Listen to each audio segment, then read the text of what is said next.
ये जो मंदिर आप देख रहे हैं, ये ओमकारेश्वर का मंदिर है।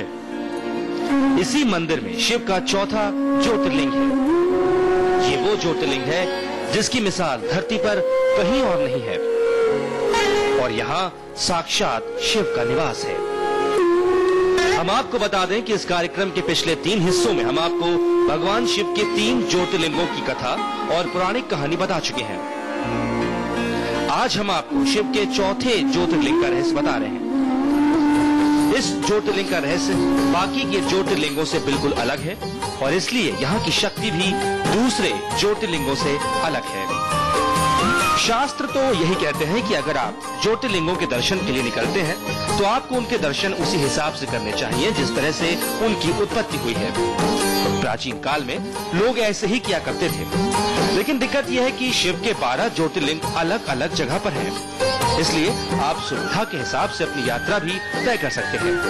सदा तीर्थ सिद्धम सदा भक्त रक्षम सदा शैव पूज्यम सदा शुद्ध भस्मम सदा ध्यान युक्तम सदा ज्ञान कल्पम भजे पार्वती वल्लभम नीलकंठम भजे पार्वती वल्लभम नीलकंठम। श्मशानं भयानं महास्थानवासं शरीरं गजानां सदा चन्नवे। ओम नमः शिवाय। वैसे तो विद्वान ये भी है कि पूरे जीवन में एक भी ज्योतिर्लिंग का मर्म अगर आप समझ गए तब आपका काम हो जाता है, आपके मनोरथ पूरे हो जाते हैं। अगर 12 ज्योतिर्लिंग के रहस्य आपके सामने हो तो फिर पूछना ही क्या है। दूसरी बात ये कि अगर आप किसी वजह से वहां नहीं जा सकते हैं तो मन में संकल्प करके अगर आप ये कथा सुनते भी हैं तो भी आपको वही लाभ होता है। अब देखिए इस कार्यक्रम में शिव के चौथे ज्योतिर्लिंग का रहस्य। ओम नमः शिवाय। ब्रह्म मुरारी सुराचितलिंगम निर्मल भासित शोभितलिंगम जन्मज दुःख विनाशकलिंगम तत्प्रणमामि सदा शिवलिंगम।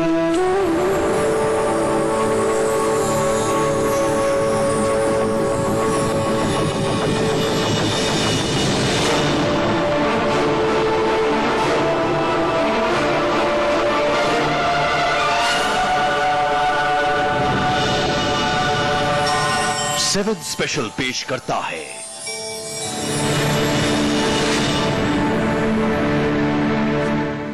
नमस्कार। इस कार्यक्रम में हम अब तक आपको 3 ज्योतिर्लिंगों का रहस्य दिखा चुके हैं। हर ज्योतिर्लिंग की स्थापना की अपनी एक पौराणिक कहानी है, और हम आपको उन पौराणिक कहानियों को एक एक कर सुना रहे हैं, क्योंकि जितना लाभ आपको ज्योतिर्लिंग के दर्शन से मिलता है उतना ही लाभ आपको उनकी कथा सुनकर भी मिलता है। इस कार्यक्रम में आज आप उस महाज्योतिर्लिंग की कथा देखेंगे जो धरती का चौथा सबसे बड़ा ज्योतिर्लिंग है और जहाँ रहते हैं भगवान ओमकारेश्वर।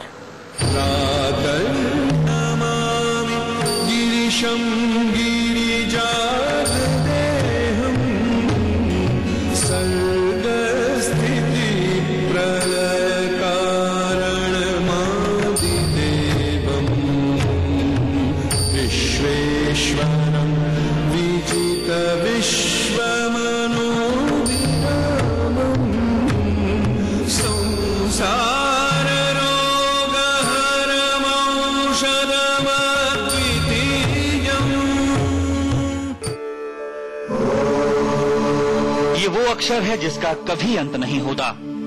ये वो अक्षर है जो इस जगत की रचना से पहले भी था और बाद में भी रहेगा।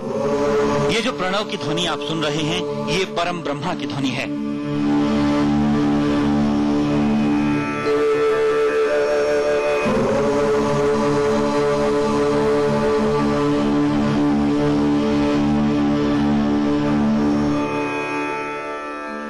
ओम के इसी आकार की तरह धरती पर एक जगह है, धरती पर एक ऐसी जगह जो बिल्कुल ओम की तरह है। उस जगह का निर्माण पवित्र नर्मदा नदी की वजह से हुआ है।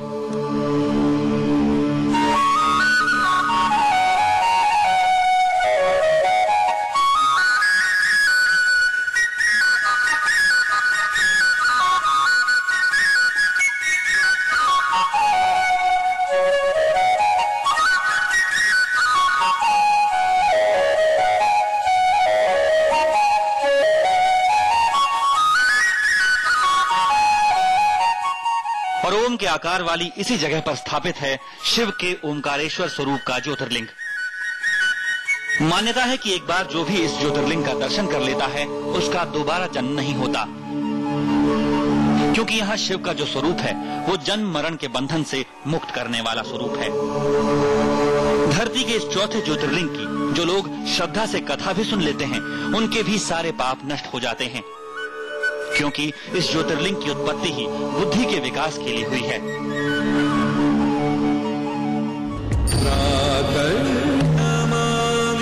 गिरिशं गिरिजादेहं सर्गस्थिति प्रलय कारणमादिदेवं विश्वेश्वरं विजित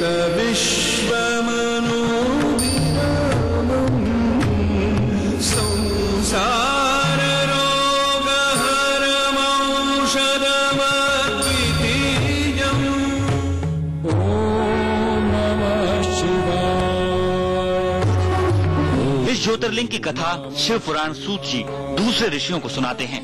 सूत जी कहते हैं कि एक बार नारद मुनि में शिव भक्ति की भावना बड़ी प्रबल हुई और वो गोकर्ण नाम के शिव के पास जाकर उनकी भक्ति और सेवा करने लगे। लंबे समय तक नारद जी शिव भक्ति में डूबे रहे। फिर कुछ ख्याल आया और शिव से इजाजत लेकर वो चल पड़े। चलते चलते कुछ समय बाद वो गिरिराज विंध्य पर आए। गिरिराज विंध्य के बारे में कहा जाता है कि ये धरती पर ऐसा पर्वत है जहाँ कैलाश की तरह देवताओं का निवास है।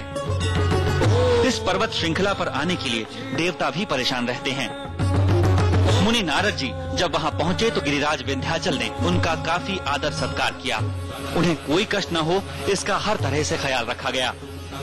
लेकिन कहीं न कहीं विंध्य के मन में ये बात चल रही थी कि वो गिरिराज विंध्याचल हैं, वो गिरिराज विंध्याचल जिनके पास पहुंचने के लिए देवता भी परेशान रहते हैं। पहले तो विंध्याचल इस बात को दबाते रहे, लेकिन जब बात पेट में बची नहीं तो उन्होंने नारद मुनि से कहा कि भगवान देखिए, मेरा ऐश्वर्य देखिए, धरती पर मैं इकलौता पर्वत हूँ जिसके पास किसी चीज की कमी नहीं है।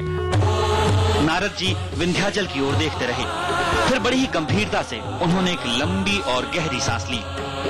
विंध्याचल समझ नहीं पाए कि नारद जी ने ऐसा क्यों किया। फिर उन्होंने नारद जी से पूछा कि आपने ये गहरी सांस क्यों ली, क्या मैंने कुछ झूठ कहा है? नारद जी कुछ नहीं बोले।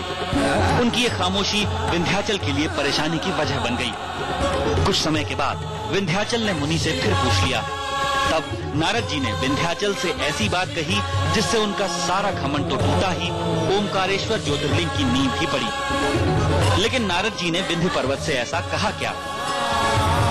भवाय चंद्रचूडाय निर्गुणाय गुणात्मने कालकालाय रुद्राय नीलग्रीवाय मंगलम् पुरुषारूढाय भीमाय व्याघ्रचर्माम्बराय च पशूनां पतये तुभ्यं गौरीकान्ताय मंगलम्।